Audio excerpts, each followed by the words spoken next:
प्रिय विद्यार्थियों सभी को नमस्कार। कैसे हैं आप सब? आई थिंक आप बहुत अच्छे होंगे, बेहतरीन होंगे। और आज विज्ञान के सिलसिले में हम पढ़ने जा रहे हैं कक्षा 9वीं यानी क्लास 9 की साइंस, ठीक है ना। और बेसिक कॉन्सेप्ट मैंने पहले क्लियर कर लिया था पहली क्लास में, जो कॉमन रहेगा सभी के लिए, चाहे छठी का विद्यार्थी हो, 7वीं का हो, 8वीं का हो, 9वीं का हो और 10वीं का हो, ठीक है ना। बेसिक कॉन्सेप्ट ऑफ साइंस है वो सभी के लिए इक्वल रहेगा, ठीक है। और अब जो पढ़ेंगे प्रिय विद्यार्थियों, ये हम पढ़ेंगे कक्षा 9वीं की विज्ञान, और कक्षा 9वीं का विज्ञान का जो पहला चैप्टर है प्रिय विद्यार्थियों, वो है आपके हमारे आसपास के पदार्थ, ठीक है ना। तो सबसे पहले जो हमारा पाठ है या अध्याय है या चैप्टर है, इसका नाम है हमारे आसपास के पदार्थ। तो आसपास यानी हमारे चारों सराउंड, ठीक है ना। और पदार्थ का मतलब होता है मैटर, ठीक है ना। अब जो मैटर है हमारे पास, ये मैटर में क्या क्या पढ़ने वाला है इस पाठ में, ठीक है ना। तो हम पढ़ेंगे कि पदार्थ क्या होता है, फिर पदार्थ का आकार होता है या नहीं होता है, आयतन होता है या नहीं होता है, पदार्थ के प्रकार कितने होते हैं, ठीक है। और पदार्थ के गुण क्या होते हैं, विशेषताएं क्या होती है। और उसके साथ साथ में पढ़ेंगे पदार्थ की जो अवस्थाएं हैं वो कितने प्रकार की होती है, प्रत्येक अवस्था में किन किन चीजों का या प्रत्येक अवस्था की क्या क्या विशेषताएं रहेगी, वो सारी हम इस अध्याय के अंतर्गत पढ़ेंगे। क्या पढ़ेंगे? इस अध्याय के अंतर्गत हम सारी चीजों का अध्ययन करेंगे। आइए मिलकर के देखते हैं सबसे पहले कि पदार्थ क्या है। सबसे पहले जो हमारा शब्द है प्रिय विद्यार्थी, वो क्या है? पदार्थ।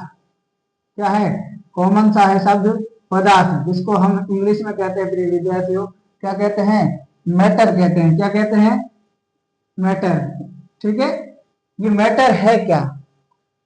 सबसे पहले जिस अध्याय की जो मौलिक धारणा है या मौलिक जो बेस है, उस बेस का शाब्दिक अर्थ हमें पता होना चाहिए, ठीक है ना। इस मैटर या पदार्थ को हम कैसे परिभाषित कर सकते हैं? आपकी परीक्षा में प्रश्न आ जाए कि पदार्थ किसे कहते हैं, या पदार्थ से आप क्या समझते हैं, या पदार्थ किसे कहा जाता है, तो आपको पदार्थ की डेफिनेशन लिखनी पड़ेगी।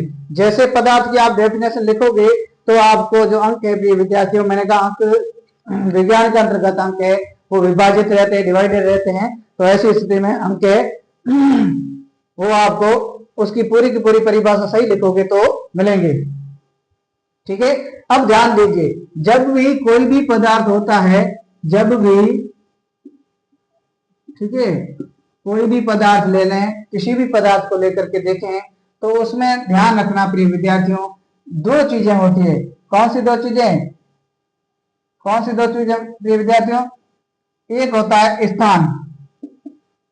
क्या होता है? स्थान। एक शब्द आता है स्थान, और दूसरा होता है प्रिय विद्यार्थियों द्रव्यमान। क्या होता है? किसी भी पदार्थ के संदर्भ में हम बात करें तो दो चीजें सामने होगी, एक होगा स्थान और दूसरा होगा द्रव्यमान, ठीक है ना। यानी वे वस्तुएं, कह सकते हम वे वस्तुएं या थिंग्स, ठीक है, वे वस्तुएं या थिंग्स प्रिय विद्यार्थी। थिंग्स का मतलब ही वस्तुएं होता है, हाँ, थिंग्स, ठीक है ना। यानी वे वस्तुएं या थिंग्स जिसका स्थान निश्चित हो या जो स्थान घेरती हो और जिसका द्रव्यमान है होता हो, उसे हम क्या कहेंगे प्रिय विद्यार्थियों? पदार्थ कहेंगे।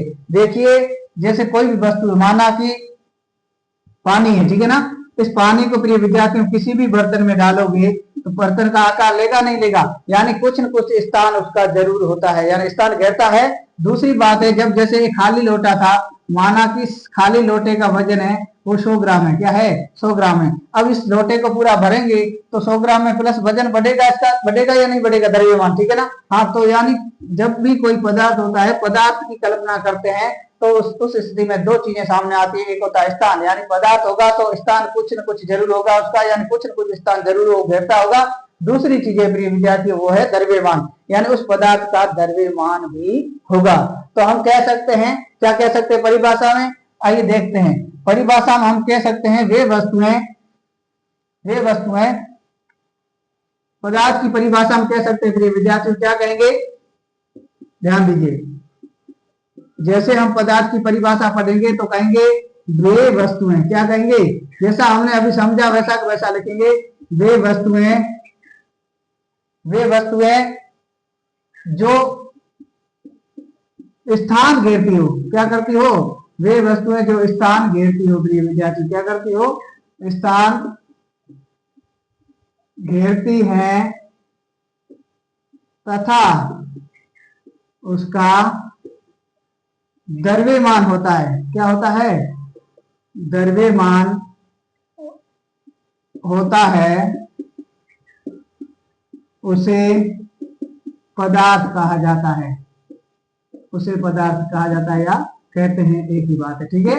यानी वे वस्तुएं जो स्थान घेरती है तथा उसका द्रव्यमान होता है, उसे हम क्या कहेंगे प्रिय विद्यार्थियों, उसे हम पदार्थ कहेंगे, यानी मैटर कहेंगे, ठीक है ना। हाँ, हमारे आसपास के पदार्थ, मैटर इन अवर सराउंडिंग, है ना, हमारे चारों ओर के जो पदार्थ है उसकी बात हम कर रहे हैं, ठीक है ना। अब ध्यान ये देना है कि पुराने समय में प्रिय विद्यार्थियों पदार्थ है वो मूल रूप से 5 पदार्थ माने जाते थे, और जिससे ही मिलकर के हमारा शरीर है या देह है या किसी भी प्राणी का देह है उसको बना हुआ मानते थे प्राचीन समय में, क्योंकि प्राचीन समय में इतनी साइंस विकसित नहीं थी, और अध्यात्म के जोर पर वो सारी चीजें गैस लगाते, अनुमान लगाते थे। लेकिन जैसे जैसे समय आगे बढ़ा, तो विज्ञान की आवश्यकता हुई, विज्ञान धीरे धीरे रफ्तार पकड़ने लगी। जैसे जैसे विज्ञान ने रफ्तार पकड़ी तो विज्ञान में बहुत सारी चीजें, बहुत सारे आविष्कार, बहुत सारी खोजें हुई, और उसके मार्फत है इसकी परिभाषाएं वो धीरे धीरे बदलती गई समय के साथ, ठीक है ना। लेकिन प्राचीन समय में प्रिय विद्यार्थियों क्या होता था, प्राचीन समय में पदार्थ है वो मूल 5 तत्वों से बना होता था। कब, प्राचीन समय की बात करें तो, ठीक है ना। यानी प्राचीन समय की जब हम बात करें प्रिय विद्यार्थियों, तो प्राचीन समय में जो पदार्थ है, ठीक है, वो पदार्थ मूल रूप से 5 तत्वों से मिलकर के बना होता था। किससे, 5 तत्वों से मिलकर के बना होता था। और 5 तत्वों से मिलकर के बना होने का मतलब क्या है, 5 तत्व कौन कौन से, 5 तत्वों से मिलकर के बना होता था प्राचीन समय में पदार्थ। प्राचीन समय में जो अवधारणा थी उसके अनुसार जो पदार्थ है वो मूल रूप से 5 तत्वों से मिलकर के बना होता था। कौन कौन से 5 तत्व, पहला है वायु, क्या प्रिय विद्यार्थी, वायु। दूसरा है वो है अग्नि, क्या है, अग्नि। पहला है वायु, दूसरा है अग्नि, और तीसरा है पृथ्वी, ठीक है। वायु, अग्नि, पृथ्वी और जल और आकाश, ठीक है ना। यानी प्राचीन थ्योरी थी, जब साइंस का पूर्णतः विकास नहीं हुआ था, या साइंस की प्रारंभिक दौर में थी, उस समय एक थ्योरी थी, वो थी कि जो पदार्थ है वो मूल रूप से 5 तत्वों से मिलकर के बना होता है, जो है वायु, अग्नि, पृथ्वी, जल और आकाश। मूलतः यहाँ तक कि प्राचीन जो लोग थे या प्राचीन ऋषि मुनि थे, उन ऋषि मुनियों ने कहा था कि जो हमारी देह है वो भी इन 5 तत्वों से मिलकर के बनी हुई होती है, और जब भी इंसान खत्म होता है या कोई भी जीव खत्म होता है तो ये कहते हैं कि 5 तत्व में विलीन हो गई। हम कहते हैं बेसिकली, हमने कभी कभी सुना होगा कि वो है 5 तत्व में आज विलीन हो गया। तो 5 तत्व का मतलब था, कौन कौन से 5 तत्व, ये 5 तत्व वायु, अग्नि, पृथ्वी, जल और आकाश। हम मानते थे, ऐसा गैस लगाते थे जब विज्ञान पूर्ण रूप से विकसित नहीं हुई तब तक, कि जो हमारी देह है, हमारी जो बॉडी है वो इन 5 तत्वों से मिलकर के बनी है। लेकिन धीरे धीरे समय के हिसाब से जैसे जैसे विज्ञान ने गति से विकास किया, तो धीरे धीरे ये थ्योरियां है वो बदलती गई, ठीक है ना। यहां तक किसी विद्यार्थी को दिक्कत,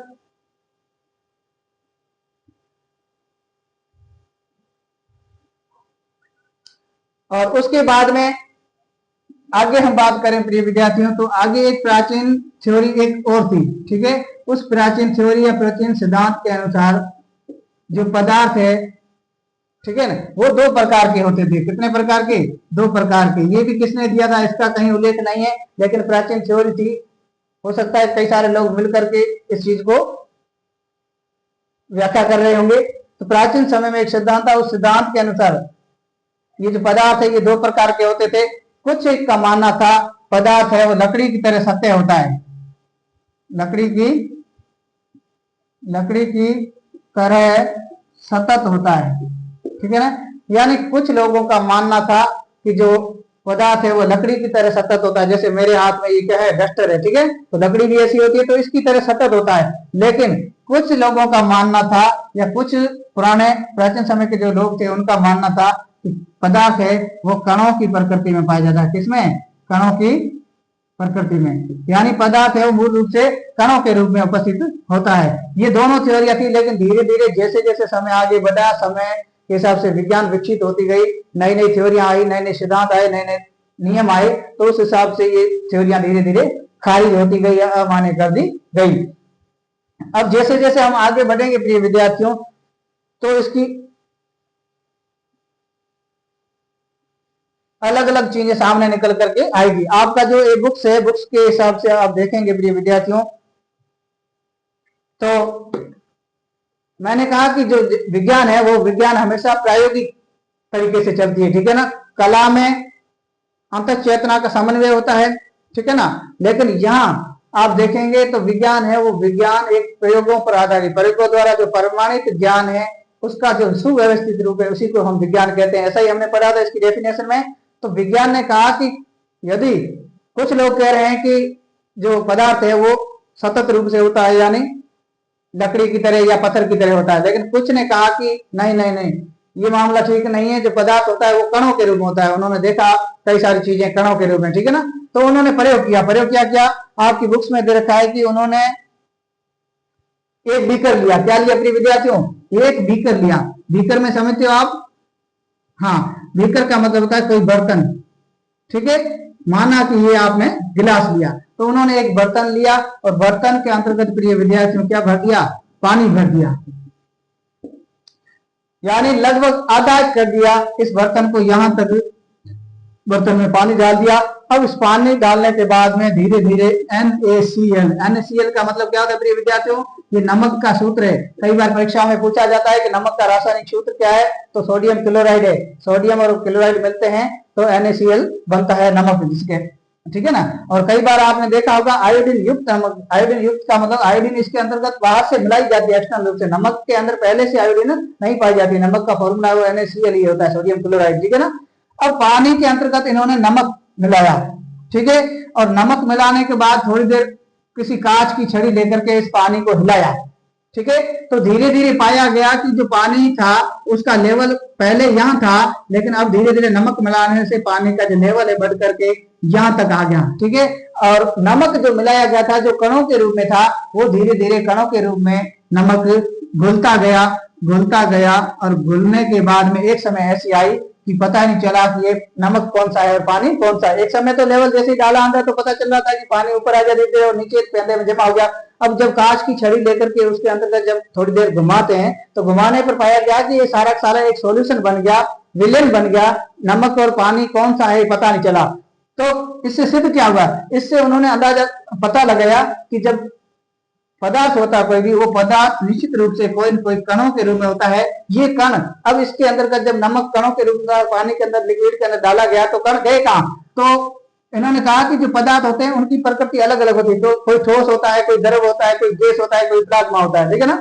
तो इनमें से उन्होंने कहा कि जो द्रव है उस द्रव के अंतर्गत किसी भी ठोस कणों को जब बोलते हैं तो द्रव के अंदर ठोस की अपेक्षा, ठीक है, द्रव के अंतर्गत ठोस की अपेक्षा जो अंतराकाशीय अवकाश होते हैं, कैसे अंतराकाशीय अवकाश होते हैं, वह द्रव में ठोस की अपेक्षा ज्यादा पाए जाते हैं। किसकी अपेक्षा? ठोस की अपेक्षा, है ना। इसलिए जो द्रव के अंतर्गत अंतराकाशीय अवकाश थे या बीच में कणों के बीच में जो स्पेस था या रिक्त स्थान थे, उसके अंतर्गत ठोस के कण जाकर के समा गए और समाने के बाद में ये एक विलेन बन गया, ठीक है। तो उन्होंने जो इस प्रयोग से सिद्ध किया कि वास्तविक रूप से पदार्थ है वो सतत न होकर के कणों के रूप में उपस्थित होता है। कैसे पता चला? जब ये बीकर लेकर के इस प्रकार का घोल उन्होंने बनाया, ठीक है। एक थ्योरी ये हो गई। अब दूसरी जो चीजें हैं आपकी बुक्स के अंतर्गत दे रखी है,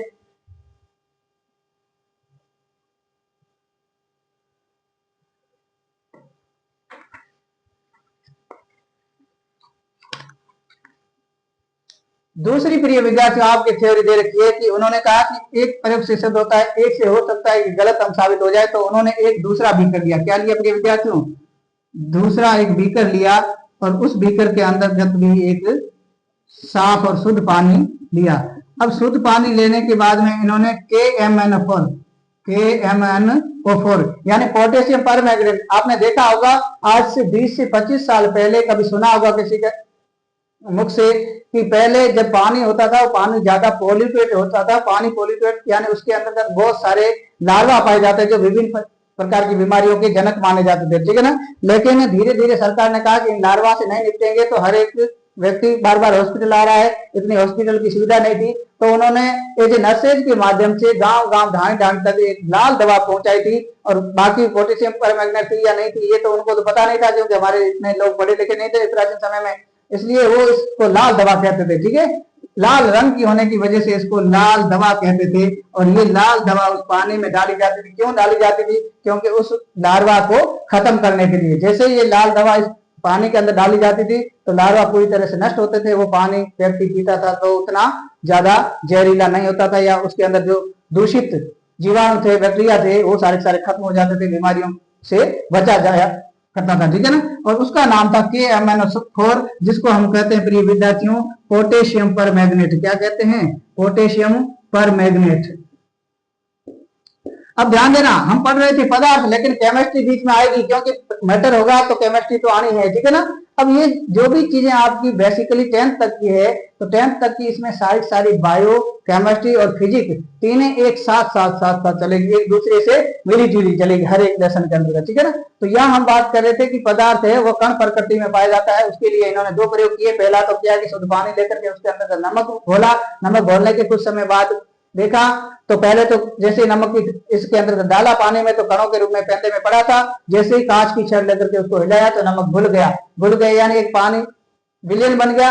अब उन्होंने पता लगा कि जो कण थे वो गायब कहाँ हुए, तो धीरे धीरे पता चला कि सूक्ष्मदर्शी से देखने से जो कण गायब नहीं हुए वो पानी के अंतर्गत जो अंतराकाशीय अवकाश होते हैं, यानी द्रव में ठोस से ज्यादा अंतराकाशीय अवकाश होते हैं या बड़े बड़े होते हैं, तो उसकी वजह से जो ठोस के जो सूक्ष्म कण थे वो पानी के रिक्तियों के अंतर्गत बीच में, पानी के अणु के रिक्तियों के अंतर्गत बीच में जाकर के समावेशित हो गए। समावेशित होने की वजह से एक घोल बना जो पहले पानी की अपेक्षा से कैसा था? गाढ़ा था। पहला जो पानी था वो पतला था, लेकिन जैसे नमक घोला तो पानी है वो गाढ़ा हो गया, है ना। हाँ, अब ध्यान दीजिए, दूसरा उन्होंने कहा कि जो पोटेशियम परमैंगनेट लिया, उन्होंने कहा कि एक प्रयोग से हम संतुष्ट नहीं है, हो सकता है ये विज्ञान गलत हो। तो दूसरा प्रयोग किया, उसने एक बीकर खाली लिया कांच का और उसमें पानी भर दिया आधा, ठीक है। आधा भरने के बाद में इन्होंने पोटेशियम परमैंगनेट यानी KMnO4 को इसके अंतर्गत डाला। जैसे ही KMnO4 को इसके अंतर्गत डाला प्रिय विद्यार्थियों, तो क्या हुआ? KMnO4 धीरे धीरे धीरे धीरे इसके अंतर्गत गई बूंदों के रूप में। तो बूंदों के रूप में जाने से इसका लेवल भी बढ़ गया। लेवल बढ़ने के साथ साथ में यहाँ क्रिस्टल बनेगी कुछ, है ना, कहीं लाल इधर हो गए, कहीं इधर हो गए, कहीं इधर हो गए, यानी कुछ धारदार या तरंगों के रूप में क्रिस्टल बनने लगे इसमें। इससे उन्होंने अंदाजा लगाया कि जैसे हम बाहर से कोई भी चीजें डालते हैं पानी के अंतर्गत, तो उसके जो कण है वो पानी के अंतराकाशीय अवकाश में धीरे धीरे समाहित हो जाते हैं, ठीक है ना। और कुछ एक समय ऐसा आया, इस बीकर के अंतर्गत जो पानी था वो रंग का तो लाल हो गया, लेकिन उसके अंदर जो क्रिस्टल थे वो क्रिस्टल धीरे धीरे खत्म हो गए। इससे उन्होंने साबित किया कि जो हर एक पदार्थ कणों के रूप में पाया जाता है और वह एक पदार्थ दूसरे पदार्थ के साथ मिलता है, क्रिया करता है, तो धीरे धीरे वो अपने से जो द्रव होता है या अपने से जो बड़े अंतराकाशीय अवकाशों वाला पदार्थ होता है उसके रिक्तियों के अंतर्गत धीरे धीरे समाहित हो जाता है। इससे पता चलता है कि पदार्थ है वो प्रकृति में कणों के रूप में उपस्थित होता है। किसके रूप में प्रिय विद्यार्थियों? कणों के रूप में। कैसे पता चला? इन दो प्रयोगों से, ठीक है। प्रयोग करने के बाद में ये बात क्लियर हो गई कि जो पदार्थ है प्रकृति में सतत रूप से ना होकर के किस रूप में पाया जाता है? कणों के रूप में पाया जाता है। अब परीक्षा में प्रश्न कैसे आएगा? परीक्षा में प्रश्न आएगा कि पदार्थ निम्न में से किस रूप में पाया जाता है? दे रखा होगा, क्या दे रखा होगा? कण या सतत या रिक्त स्थान वाला स्पेस वाला कोई दे दे, तो उसमें पूछे जाए पदार्थ निम्न में से किस अवस्था में पाया जाता है। अब उसमें से आपको लिखना होगा पदार्थ कण के रूप में या कणों के रूप में पाया जाता है, ठीक है ना। यहां तक कोई डाउट? ये तो थी प्राचीन, ठीक है। अब जैसे जैसे समय आगे बढ़ा, जैसे जैसे चीजें बदलने लगी, आवश्यकता हुई, आविष्कार हुए, और मैंने कहा आवश्यकता है वो विज्ञान में आविष्कार की जननी रही हमेशा, ठीक है ना। जैसे जैसे मनुष्य की खपत बढ़ी, आवश्यकता बढ़ी, तो धीरे धीरे नए नए आविष्कार विज्ञान के अंतर्गत होने लगे। अब देखते हैं कि आगे क्या होता है। ये तो पदार्थ की परिभाषा थी और बेसिक कॉन्सेप्ट था वो पदार्थ के बारे में वो सारी चर्चाएं हमने की। यहां तक किसी विद्यार्थी को कोई डाउट हो तो मुझे बताइए।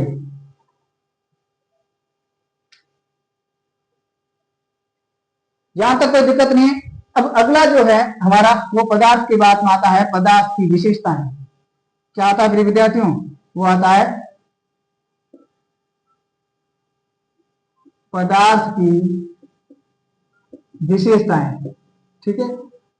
अब परीक्षा में कई बार पूछे जाते हैं प्रश्न, जैसे 1 नंबर का 1.5 नंबर का पूछ लेगा कि पदार्थ की विशेषताएं लिखिए।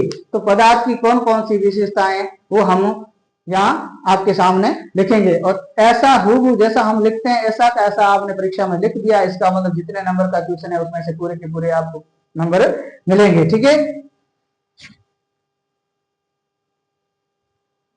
पदार्थ की विशेषता या पदार्थ के कणों की विशेषता। ठीक है ना,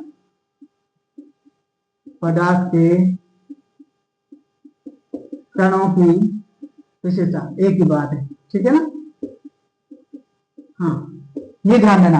अब पदार्थ के कणों की विशेषता की जब बात करें प्रिय विद्यार्थियों, तो पदार्थ के कणों में मूल रूप से एक बात पहली है निकल करके आती है, वो है कि पदार्थ हमेशा छोटे छोटे कणों में विभाजित होता है। क्या होता है?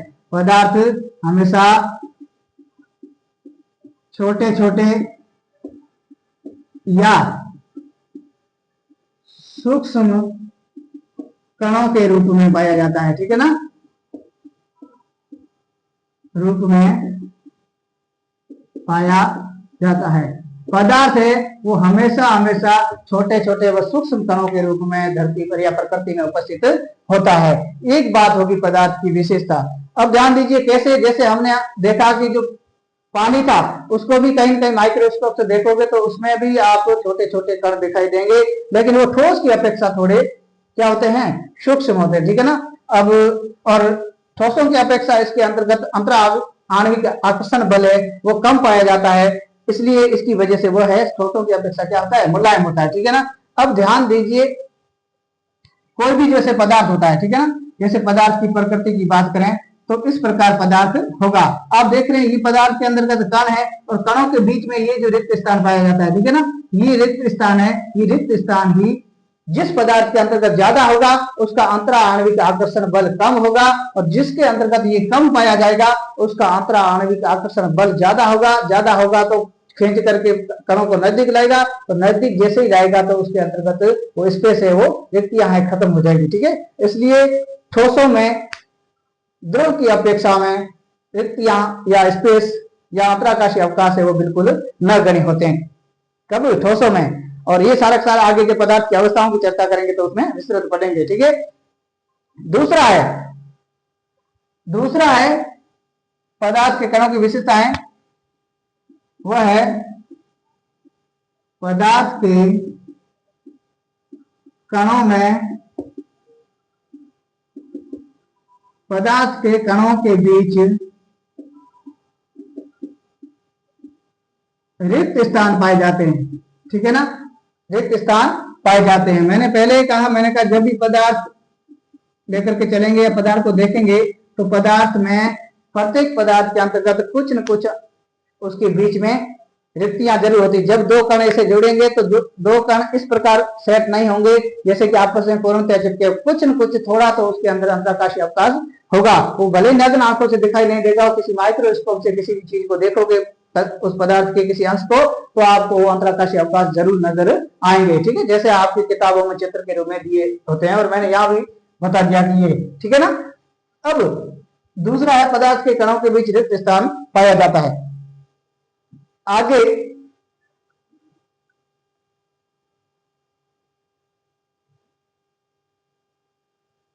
अगला है प्रिय विद्यार्थी, वह है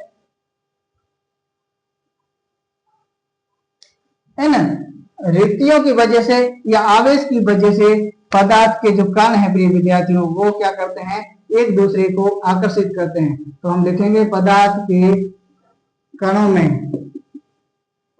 में आकर्षण बल पाया जाता है। ठीक है ना, इस आकर्षण बल की वजह से ही पदार्थ के अणु हैं वो परस्पर जुड़े रहते हैं। ठीक है, यानी इनमें पर्याप्त आकर्षण बल पाया जाता है। किसमें? पदार्थ में। जैसे ये डस्टर है, ये मार्कर है, ये भी किसी न किसी पदार्थ से बना हुआ है। ये ठोस क्यों है? क्योंकि इसके अंतर्गत अंतराकाशीय अवकाश है वो बिल्कुल कम है, क्योंकि इसके अंतर्गत आकर्षण बल है वो अधिक पाया जाता है। जिस पदार्थ के अंतर्गत जितना ज्यादा आकर्षण बल होगा वह पदार्थ उतना ही ठोस होगा। डस्टर की अपेक्षा पत्थर को देखेंगे तो पत्थर में डस्टर की अपेक्षा आकर्षण बल अधिक होता है, अंतराकाशीय स्पेस कम होता है, जिसकी वजह से वो डस्टर की अपेक्षा और भी ज्यादा ठोस होता है। ये डस्टर में यहाँ से छोड़ दूं, पैर पर लग जाए, जितना दर्द नहीं होगा उतना पत्थर में होगा, क्योंकि पत्थर और भी ज्यादा ठोस है। ठीक है ना? तो जब भी ठोस वस्तुएं कहीं भी बॉडी से टकराएगी तो उतना ही दर्द होगा। जैसे पानी है, मैंने ऐसे लेकर के हाथ में मार दिया तो पानी कितना लगेगा? नहीं लगेगा उतना जितना ये डस्टर लगेगा। और डस्टर की बजाय पत्थर मार दूं तो पत्थर डस्टर की अपेक्षा और भी ज्यादा घाव करेगा। क्यों? क्योंकि और भी अधिक ठोस पदार्थ की श्रेणी में आता है पत्थर। किसकी अपेक्षा? डस्टर और पानी की अपेक्षा। ठीक है ना? तो यहाँ आप देसी उदाहरण से आप समझ गए होंगे।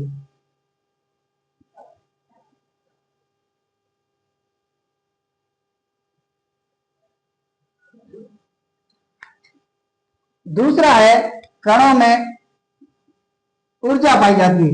क्या पाई जाती है? पदार्थ के कणों में,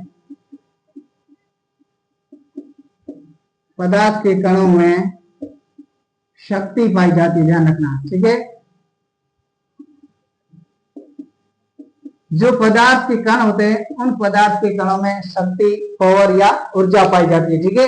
ये ऊर्जा क्या करती है? ये ऊर्जा एक दूसरे कण को आपस में बांधे रखने का काम करती है। जैसे आपने देखा होगा प्रिय विद्यार्थियों, कई बार जैसे कंघा होता है, कंघा बालों को जब बालों में घुमाते हैं, घुमाने के बाद त्वचा के पास ले जाएंगे तो आपके बाल है उससे चिपकने लगेंगे। क्यों? क्योंकि जब भी घर्षण होता है किसी पदार्थ का किसी पर, किसी सतह पर या किसी स्पेस पर, तो उसमें आवेश उत्पन्न होता है। ठीक है ना? लेकिन आवेश किस लिए होता है? क्योंकि पदार्थ के कणों में पहले से ऊर्जा होती है, जैसे जैसे रगड़ोगे तो ऊर्जा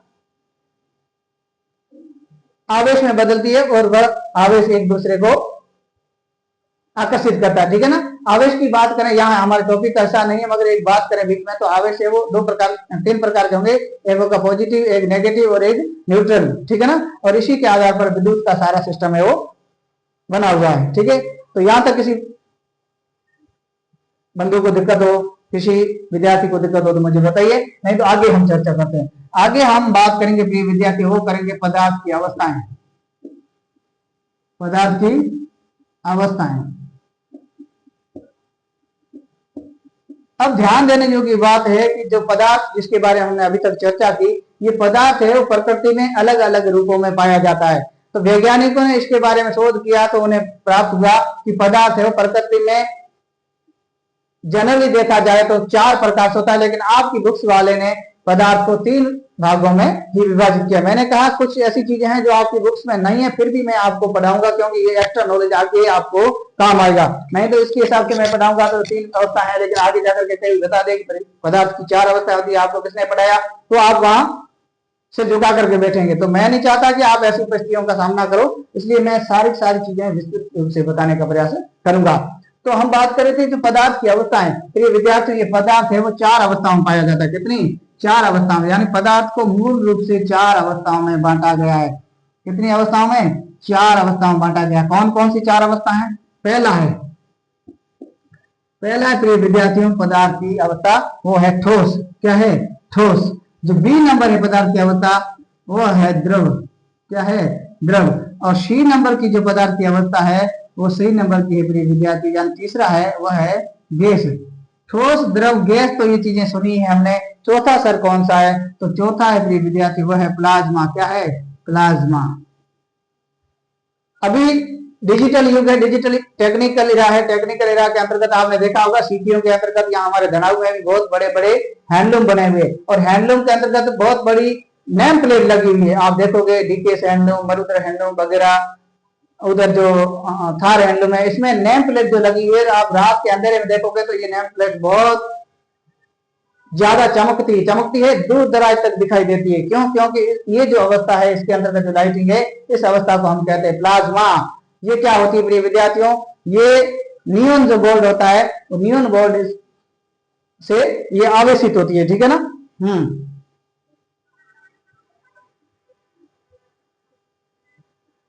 ठीक है ना? तो ये जो नियॉन बोर्ड होते हैं ये हमेशा प्लाज्मा अवस्था का एक हिस्सा है। ठीक है, एज एग्जाम्पल आप समझ गए होंगे प्लाज्मा अवस्था कौन सी है। अब ध्यान दीजिए, पदार्थ को मूल रूप से 4 भागों में बांटा गया है, पहला ठोस, दूसरा द्रव और तीसरा गैस और चौथा प्लाज्मा, ठीक है ना। इसको आप चौथा लिखो या डी लिखो, एक बात है, ठीक है। यहां आप ऐसे लिख दो, ये 1 नंबर, 2 नंबर, 3 नंबर और ये 4 नंबर, यानी पदार्थ मूल रूप से 4 भागों में विभाजित होता है। कैसे पता चला? ये धीरे धीरे वैज्ञानिकों ने सर्च किया, प्रयोग किए बहुत सारे, उससे साबित हुआ कि पदार्थ है वो प्रकृति में 4 रूपों में पाया जाता है। कौन कौन सा? पहला ठोस, द्रव, गैस और प्लाज्मा, ठीक है। अब सबसे पहले हम बात करें प्रिय विद्यार्थियों ठोस की, तो ठोस है, इसको हम सॉलिड भी कहेंगे, इंग्लिश में क्या कहेंगे? सॉलिड, ठीक है। इस द्रव को हम प्रिय विद्यार्थियों लिक्विड कहेंगे। मैंने कहा कुछ ऐसी चीजें हैं जिसको बाइलैंग्वेज हम लेकर के चलेंगे, क्योंकि आगे कोई विद्यार्थी मेडिकल साइंस का हिस्सा बनेगा तो उसके लिए बाइलैंग्वेज काम आएगी। और गैस है, इसको हम इंग्लिश में भी गैस कहते हैं, ठीक है। और ये प्लाज्मा, हाँ ये प्लाज्मा ही कहलाता है इंग्लिश में, ठीक है ना। अब ध्यान देना, ये जो ठोस है, हम किसे कहेंगे ठोस, किसे कहेंगे द्रव, किसे कहेंगे गैस, क्या फर्क है इनमें? तो वो फर्क देखते हैं कि वास्तव में क्या है। जब ठोसों की बात करें प्रिय विद्यार्थियों, तो ठोसों का जो आकार होता है प्रिय विद्यार्थियों, क्या है? इनका आकार व आयतन है, ठीक है। पदार्थ में आकार और आयतन दोनों चीजें होती है। ये आकार और आयतन है वह निश्चित होता है, ठीक है। यानी ठोसों की जो पहली विशेषता है वो ये है कि ठोसों का आकार और आयतन हमेशा हमेशा निश्चित होता है। जैसे मेरे हाथ में ये डस्टर है, डस्टर का आकार निश्चित है, इसका आयतन निश्चित है। ऐसा नहीं कि किसी लोटे के अंदर, किसी भगोली के अंतर्गत रखेंगे तो भगोली का और लोटे का आकार ले लेगा, ऐसा नहीं है। किसी मटके में, किसी घड़े में रखेंगे तो उसका आकार ले लेगा, ऐसा नहीं है। लेकिन जो लिक्विड है, लिक्विड का कोई आयतन आकार निश्चित नहीं होता है। जिस बर्तन में डालते हो उसी बर्तन का रूप ले लेता है, ठीक है ना। जैसे लोटे में पानी को डालोगे तो पानी है लोटे के आकार का हो जाएगा, किसी मटके में डालोगे तो मटके के आकार का, किसी थैली में डालोगे तो थैली के आकार का, यानी उनका आकार है वो निश्चित नहीं होता है। लेकिन ठोसों में यहाँ आकार और आयतन होता है वो निश्चित होता है, पहली विशेषता प्रिय विद्यार्थियों, ठीक है ना। अगली विशेषता है कि जो ठोस होते हैं प्रिय विद्यार्थियों, ठीक है, उनमें अंतरा आणविक, कौन सा? अंतरा आणविक आकर्षण बल अन्य की अपेक्षा अधिक पाया जाता है, ठीक है ना। हाँ, यानी ठोसों में द्रव, गैस और प्लाज्मा की अपेक्षा अंतरा आणविक जो आकर्षण बल है वो ज्यादा पाया जाता है, यानी अधिक पाया जाता है। अंतरा आणविक आकर्षण बल अधिक पाए जाने की वजह से ये इसके कण है वो पास पास होते हैं, क्योंकि जितना ज्यादा अंतरा आणविक आकर्षण बल होगा उसके कण आपस में खिंचाव महसूस करेंगे, जितना ज्यादा खिंचाव होगा उतना ही कण पास पास आएंगे। जैसे कोई वस्तु, इसको मैं इधर खींचूं तो ये इधर आनी है या नहीं आनी है, इधर नहीं खींचूंगा तो ये आ जाएगी, नहीं आएगी, और जितनी ताकत से खींचूंगा उतनी जल्दी आएगी, ठीक है ना। आप देखते हो कभी जैसे वजन है अपनी बॉडी से ज्यादा होता है किसी चीज का, उसको ज्यादा जोर लगाना पड़ता है, तो जितना ज्यादा अंतरा आणविक आकर्षण बल होगा उसके कण उतने ही पास पास होंगे। तो ये ठोसों की दूसरी विशेषता, ठीक है। तीसरी विशेषता,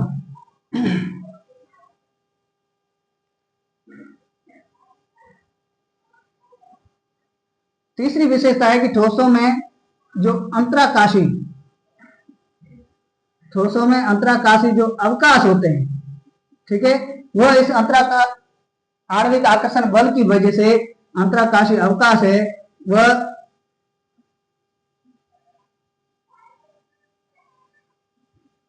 न गण्य के बराबर होंगे, बराबर, ठीक है। यानी कहने का मतलब हुआ कि जो ठोस है उसमें अंतराकाशी अवकाश है वो बिल्कुल न गण्य के बराबर, यानी बिल्कुल सूक्ष्म सूक्ष्म होंगे। जितने ज्यादा आकर्षण बल होगा उतने कण पास पास आएंगे। जैसे जिस बल से अधिक बल से कण पास पास आएंगे तो उनके निश्चित है, तय है कि उनके बीच में जो रिक्तियां हैं या स्पेस है वो कम दिखाई देंगे, ठीक है ना। तो ये दूसरा ठोसों का जो तीसरा गुण है वो था। अब आगे बात करें प्रिय विद्यार्थियों,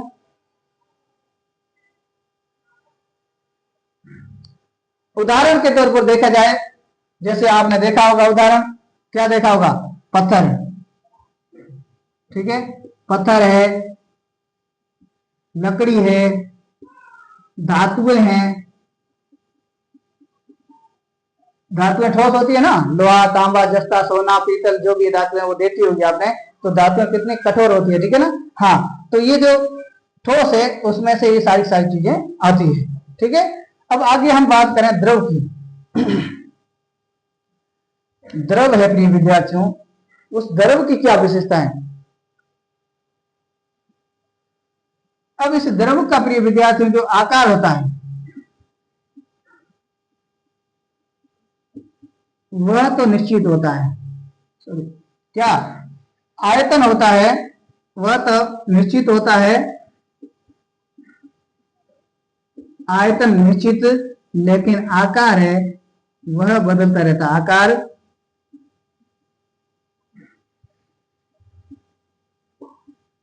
आकार बदलता रहता है, ठीक है ना। यानी द्रव है उसकी पहली विशेषता यह है कि उसका आयतन है वो तो निश्चित होता है, लेकिन आकार है वो बदलता रहता है। जैसा बर्तन है, जैसा भी स्पेस है, उसके हिसाब से द्रव उसमें डालोगे तो वो द्रव उसका आकार लेता चला जाएगा, ठीक है ना। मैंने पहले भी उदाहरण देकर के इसके बारे में बताया, ज्यादा बार बार बताने की जरूरत नहीं है। अब जो अंतरा आणविक आकर्षण बल है वह ठोसों की अपेक्षा कम पाया जाएगा, ठीक है ना। यहाँ अंतरा आणविक आकर्षण बल अपेक्षाकृत कम पाया जाएगा, है ना। यानी ठोसों की अपेक्षा द्रव में अंतरा आणविक आकर्षण बल है वो कम पाया जाएगा। कम पाए जाने की वजह से इसमें अंतराकाशीय अवकाश, कौन से अंतराकाशीय जो अवकाश है वह अंतराकाशीय अवकाश बढ़ेंगे, क्योंकि जितनी ताकत कम लगेगी, जितना आकर्षण कम होगा, तो अंतराकाशीय अवकाश निश्चित रूप से बढ़ेंगे। तो अंतराकाशीय अवकाश है वो अधिक होते हैं, ठीक है, अधिक या बड़े बड़े होते हैं, ठीक है ना। यानी अंतरा आणविक आकर्षण बल कम होगा, सीधी सी बात है। अंतराकाशीय अवकाश है वो बहुत बड़े होंगे, किसकी अपेक्षा, ठोस की अपेक्षा।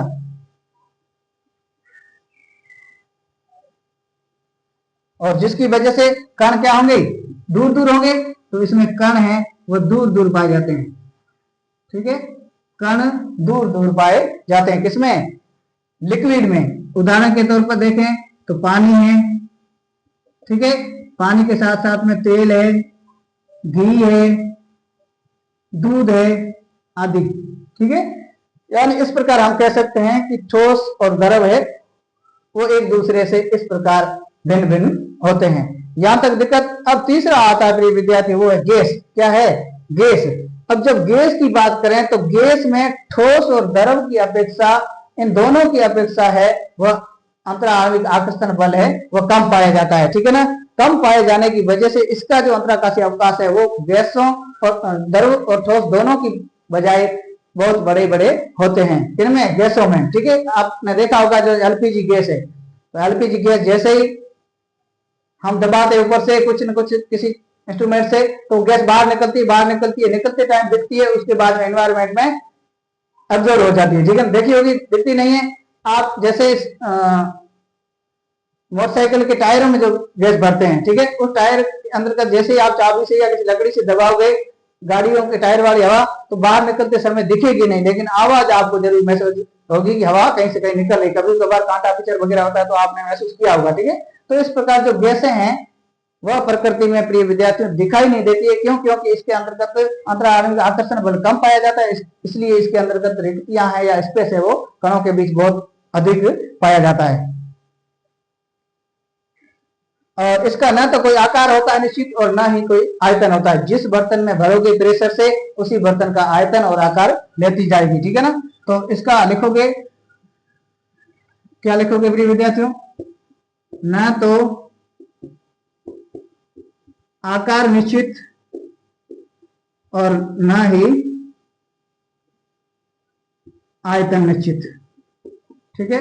यानी आकार और आयतन दोनों अनिश्चित होते हैं, पहला गुण गैसों का, ठीक है। इसके कण है प्रिय विद्यार्थियों, इसका जो अंतरा आणविक आकर्षण बल, अंतरा आणविक आकर्षण बल है वो बहुत दुर्बल होता है, दुर्बल यानी कम होता है, ठीक है। और जिसकी वजह से क्या होगा, कण है वो प्रिय विद्यार्थियों दूर दूर होंगे। कण कैसे होंगे, दूर दूर उपस्थित होते हैं, किसमें, गैसों में, किसकी बजाय, द्रव, ठोस और द्रव की बजाय, ठीक है। उदाहरण के तौर पर जैसे लेंगे तो एलपीजी गैस है, ठीक है, सीएनजी है, ऑक्सीजन है, हाइड्रोजन है आदि, ठीक है। ये हो गया इसका उदाहरण। यहां तक कोई दिक्कत। अब चौथी अवस्था प्रिय विद्यार्थी बचती है, वो चौथी अवस्था है प्लाज्मा, ठीक है। और ये प्लाज्मा अवस्था है, यह ऊर्जा से भरी गैस होती है, ठीक है ना। ये क्या होती है, एक्साइटेड गैस होती है, आवेश से भरी होती है, यानी ऊर्जा से भरी होती है गैस, ठीक है ना। और इस ऊर्जा की भरी होने के कारण, यानी ये ऊर्जा से भरी होती है, ठीक है ना। और ऊर्जा से भरी होने की वजह से इसके अंतर्गत एक गुण पाया जाता है जिसको हम कहते हैं चमक। और इस चमक की वजह से ये शोरूमों की लाइटों में इसका उपयोग किया जाता है। क्यों, क्योंकि दूर दराज तक कस्टमर को या ग्राहक को आकर्षित करे अपनी ओर, इसलिए आकर्षण को बढ़ाने के लिए हमेशा इस किसका उपयोग किया जाता है, नियॉन बोर्ड का उपयोग किया जाता है, ठीक है। चमक पाई जाती है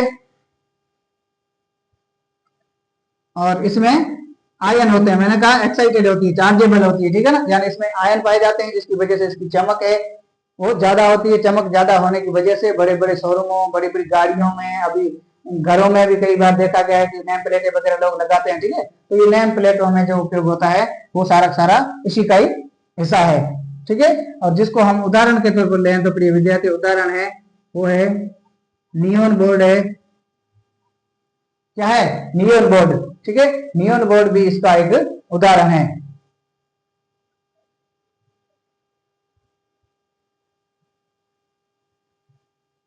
इसको ऐसे लिख सकते हो, नियॉन साइन बोर्ड,